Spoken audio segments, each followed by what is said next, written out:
Have you or a loved one been injured in an accident? Are you struggling to recover fair compensation? Look no further. At Phillips Law Firm, the experienced personal injury attorneys will fight for your rights and get you the justice and compensation you deserve. They handle a wide range of cases, including car accidents, slip and falls, medical malpractice, and workplace injuries. Justice is a phone call away, so don't wait. Call today for a free case review. Call 1-800-JUSTICE or visit justiceforyou.com.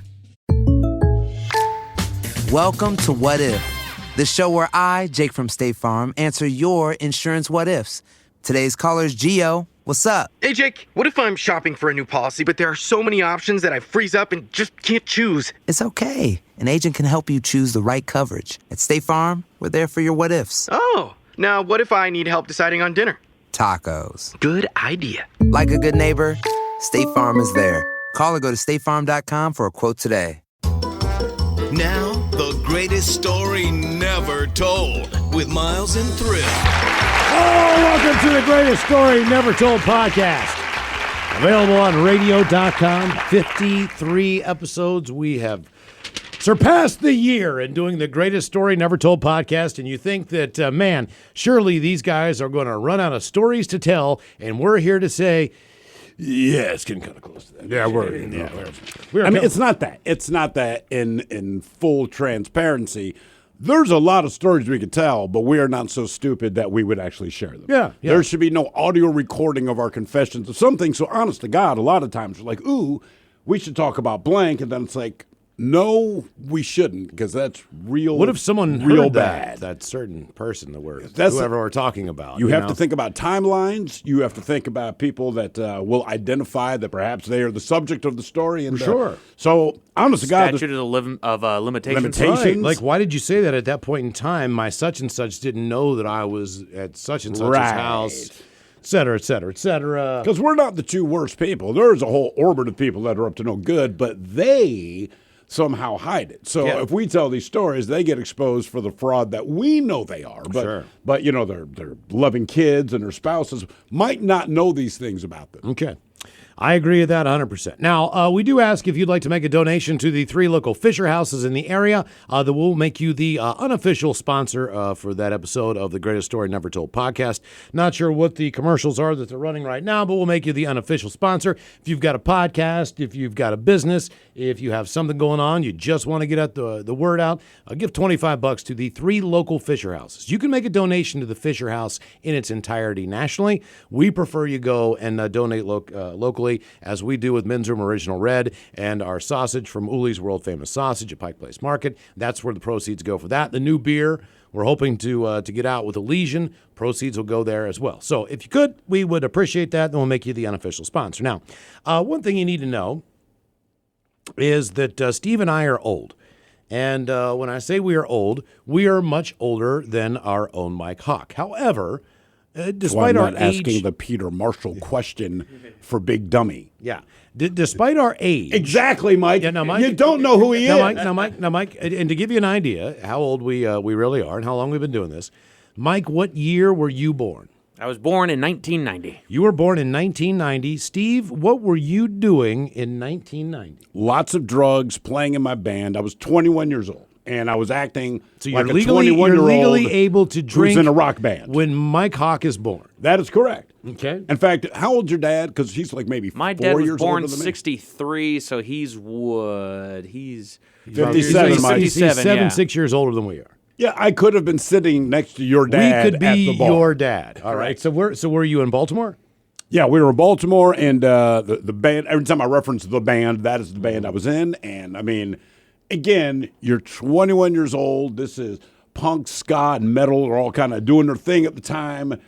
We are now legal drinking age. Those drugs that are illegal now are still illegal then, but we are in it because at that age, you're pretty indestructible. Sure. You know what I mean? We drank 2 handles of Jack, slept for an hour, and I worked a double. Those were those days. Sure. And but Mike, I put it this way.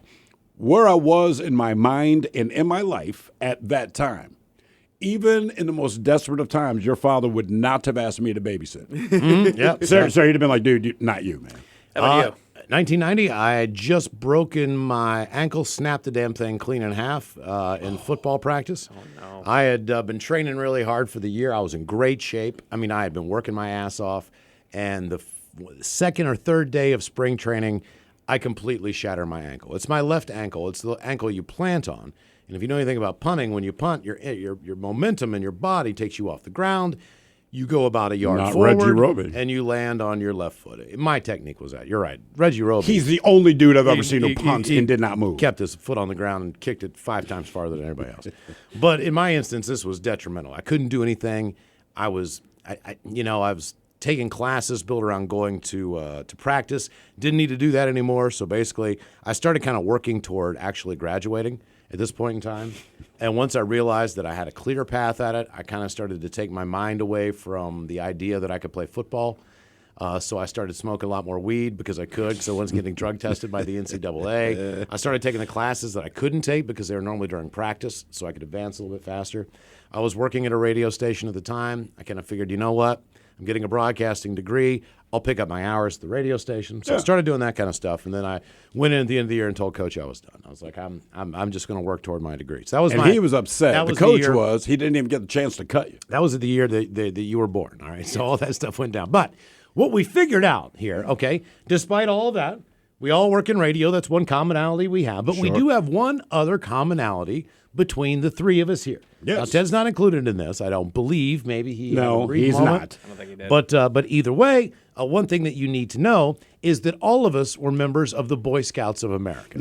Okay? In varying degrees. So what we would like to do today on the Greatest Story Never Told podcast is share with you one of the more memorable stories that we had being in the Boy Scouts of America. We're going to start with you, Mike, since you're the Eagle Scout in the group, which means that out of the three of us, Mike is officially the highest-ranked member of this organization.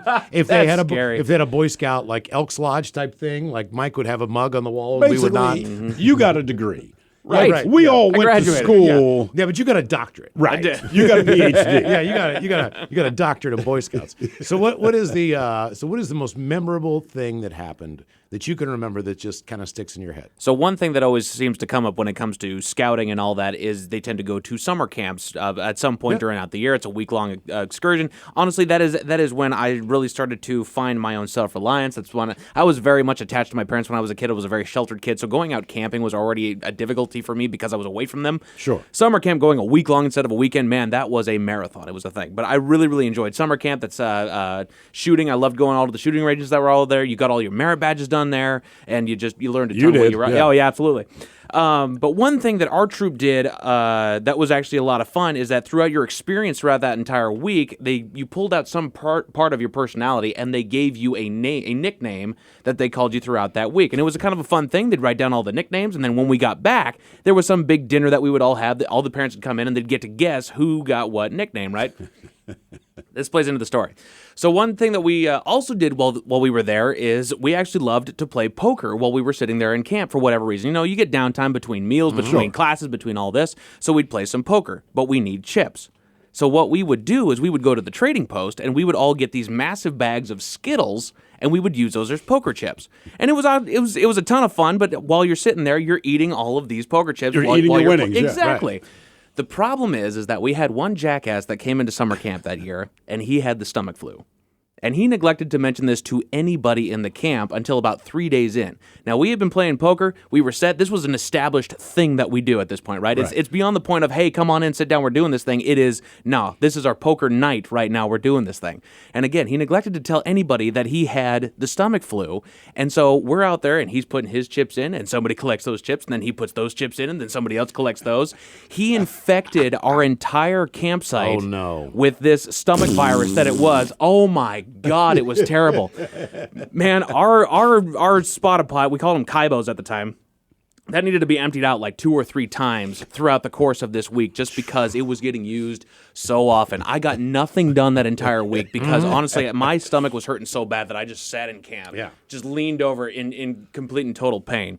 The thing is that I used to stun everybody. I can't believe that not everybody can do this, but I used to stun everybody with my ability to recognize that I was about to vomit, and so I would run up to the kaibos, I'd do my do, and then I'd come back and slump back down, and luckily, thank God, one of the parents went out and got a bunch of Gatorade for everybody and spread it out amongst all the people.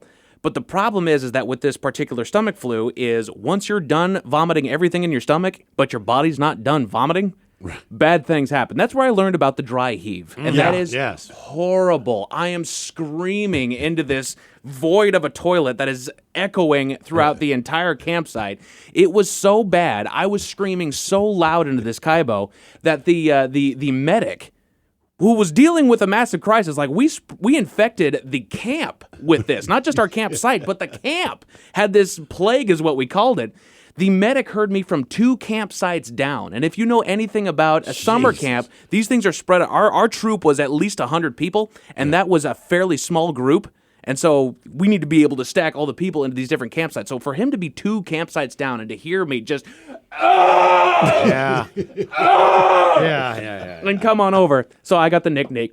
Pardon me. I got the nickname of Echo for that entire trip because I was able to hear, call the medic just from being in the car. Look around. You can find cars like these on AutoTrader. New cars, used cars, electric cars, maybe even flying cars.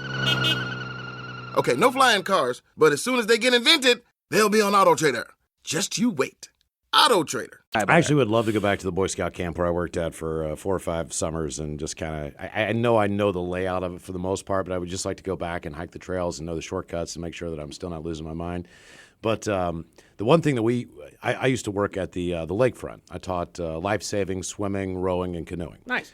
I did this for many years, but initially, when you're a rookie, so to speak, when your first year of being a counselor at the camp, obviously there's a lot of things that the elders make you do.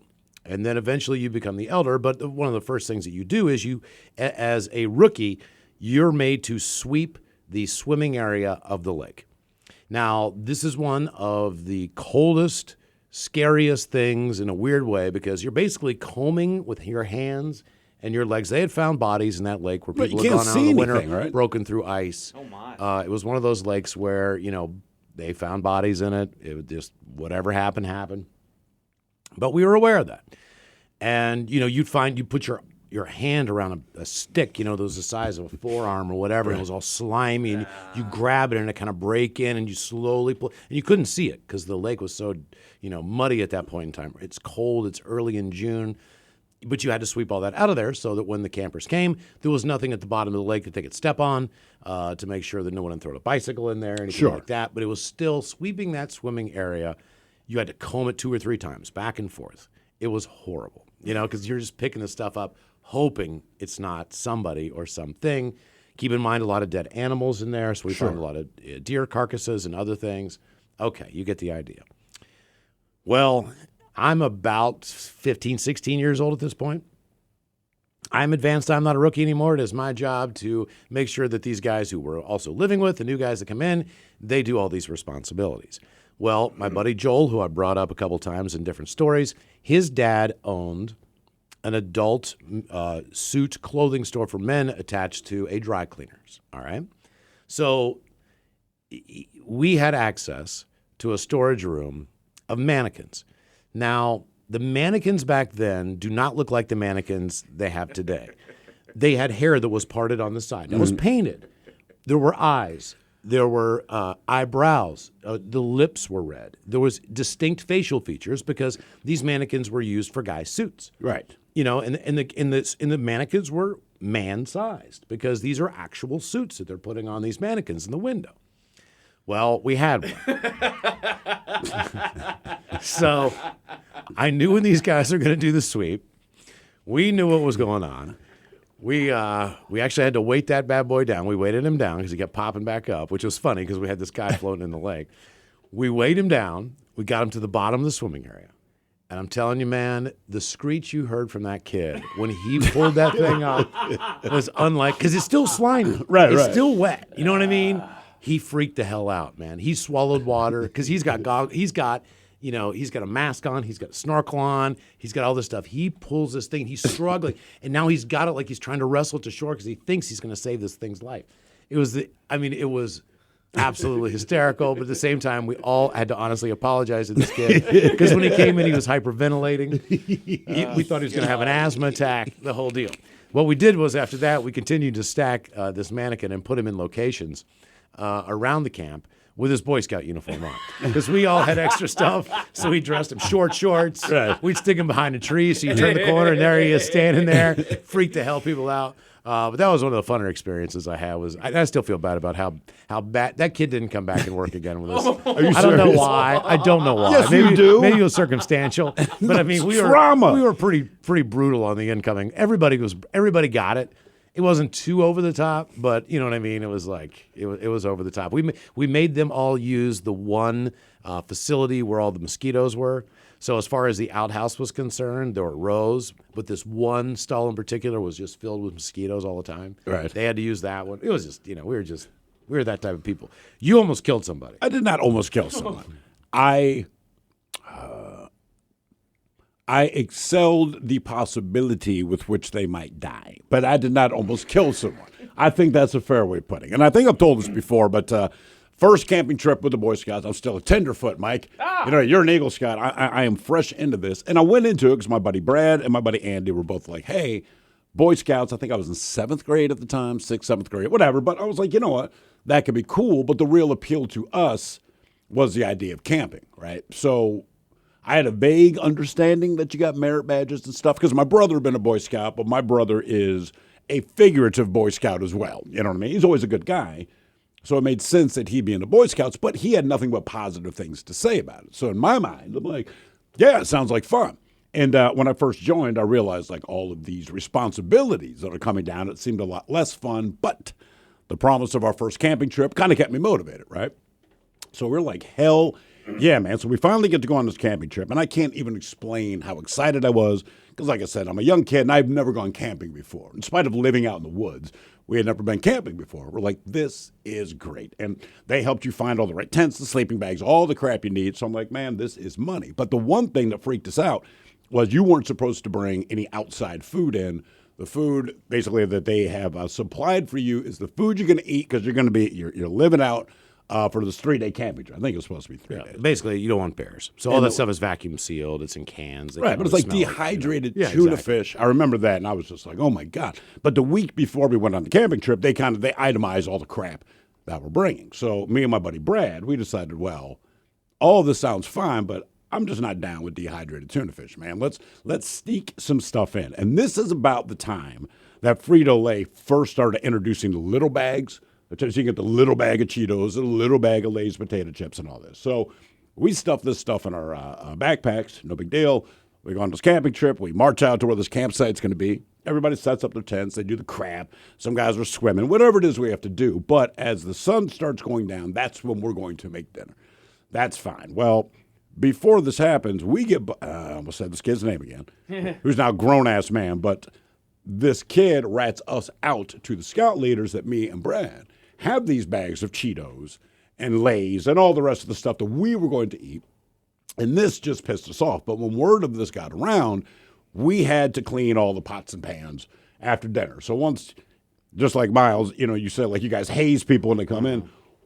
Once your fellow troop friends there get wind of this, they burn the living hell out of everything because we have to scrub. So, I mean, there's just beans that have been cooked into the pan, and it sucked. And we did. We washed everything because we didn't have a choice. And that was supposed to be the lesson learned. Fine. Well, me and Brad are stewing about this, man, because, everybody made this our problem. So I almost said his name again. So we went after the now grown man, the kid who ratted us out, smuggled him, zipped him up in a sleeping bag, smuggled him out of the tent, put him in a canoe, and pushed the canoe out into the lake. And then we went back to bed. We wake up the next morning, things are quite frantic. No one can find this nameless individual. It should be pointed out that the scoutmaster, it is his son. But they can't find him. Everyone's scrambling. Has he wandered off into the woods? And trust me, camping for this dude is probably nothing new. I mean, he was an outdoorsy kind of kid. He and his father, they were just that family. So they spot this canoe out in the lake, and so me and Brad are being as mum as we can be about it. Like, there sure is a canoe out there. I wonder why that's out there. But when you look at it, you don't see anyone in it. Because, again, he is flattened out in a sleeping bag. He probably realizes he's on the water, so he's going to move as little as possible, right? So he's not sitting up or anything. But so it just looks like an empty canoe. Obviously, there was some concern that maybe had taken it out early that morning and gone overboard and drowned. And we're starting to realize the magnitude of our F up, right? Like, man, we really didn't think this is going to be bad. But there's his father in another canoe, and he's rowing out there, and he kind of disappears, gets smaller in the perspective, if you will. And we kind of see him look in this canoe, and then you see, like, there's a mummified form, like, sit up, and it's just this kid in the sleeping bag. And we realize, dude, I did say it, son of a bitch. All right, well, pops up, and we see his dad. There's, like, a little bit of conversation. We can't hear it from our vantage point.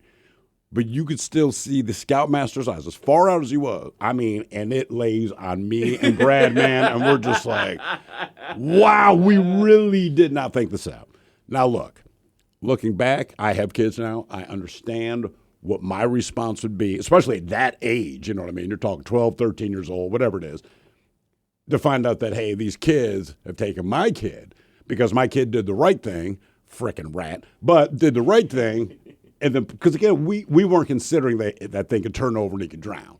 We really, we didn't think of that. Although we just would have drowned, we'd have put rocks in the sleeping bag. Counselor at the lakefront area. So. Yeah, well, when he and arrived back, when the kid and his dad arrived back on the shoreline, man, I will say for the first time in my life, like you can always say, man, my father got so mad at me, I thought he was going to kill me. But deep down, he's not going to kill you, right? There's just that biological imperative that you don't, because I still love you somehow.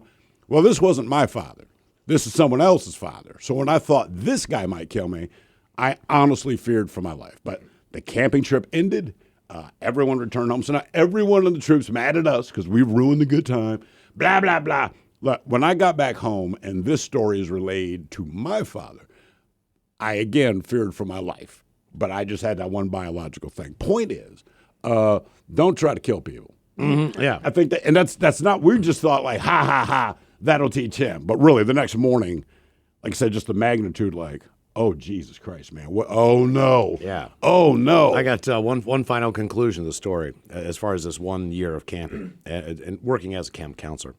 So it's like 6 weeks of being a camp counselor. Every week, a different group of kids come in from all around the state. And you take care of, 300 kids a week. And they bring 300 more in. They're coming in from everywhere. On the very last week, typically what happens is the kids' parents come and pick them up on Saturday morning.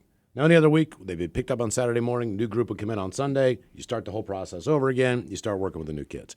On the very last week of camp, the kids come on to be picked up on Saturday morning. We get the last of the kids out. That day, we are putting everything away. The canoes are being put on the racks. They're being locked up. All the boats are being pulled out of the water. We're taking the buoys out. We're doing all these things. We're basically just winterizing it. It's done for the year. But we need to do that on Saturday. Well, in the process of that day, what we typically would do was we would smoke weed and we would get drunk. Now, granted, we were in the Boy Scouts. We were also, counselors. So we've had 6 weeks of kids. Yeah. You don't really have time to do that.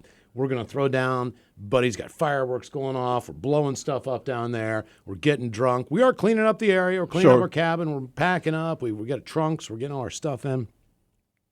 Buddy lets off this huge mortar. You see lights coming down on the dirt road down to the lake. And it's a sheriff, all right, in like a Ford Bronco, like one, four-wheel drive, you know what I mean, kind of cop car, right? He's coming down the hill. We're all hammered. And I'm like, oh, man, this is not what I need to go home to with my parents. You know what I mean? I'm going to go home tomorrow. We're spending on Saturday night. We'll leave on Sunday, blah, blah, blah, blah. Sheriff gets out of the car, goes up to the senior guy who is my scoutmaster, starts talking to him. He gets in the car. They drive away. All right? Turns out he was being arrested at that point in time for molesting someone in our troop. God! This is when the scoutmaster went away. Yeah.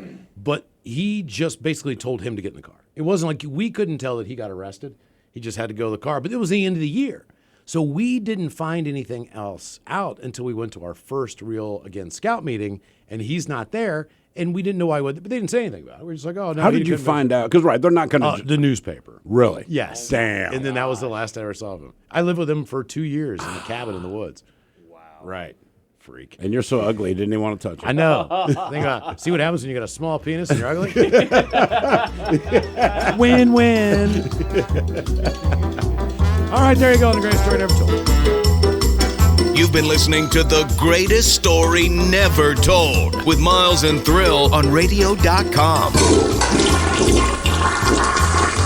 Oh, man! A Double Flush production.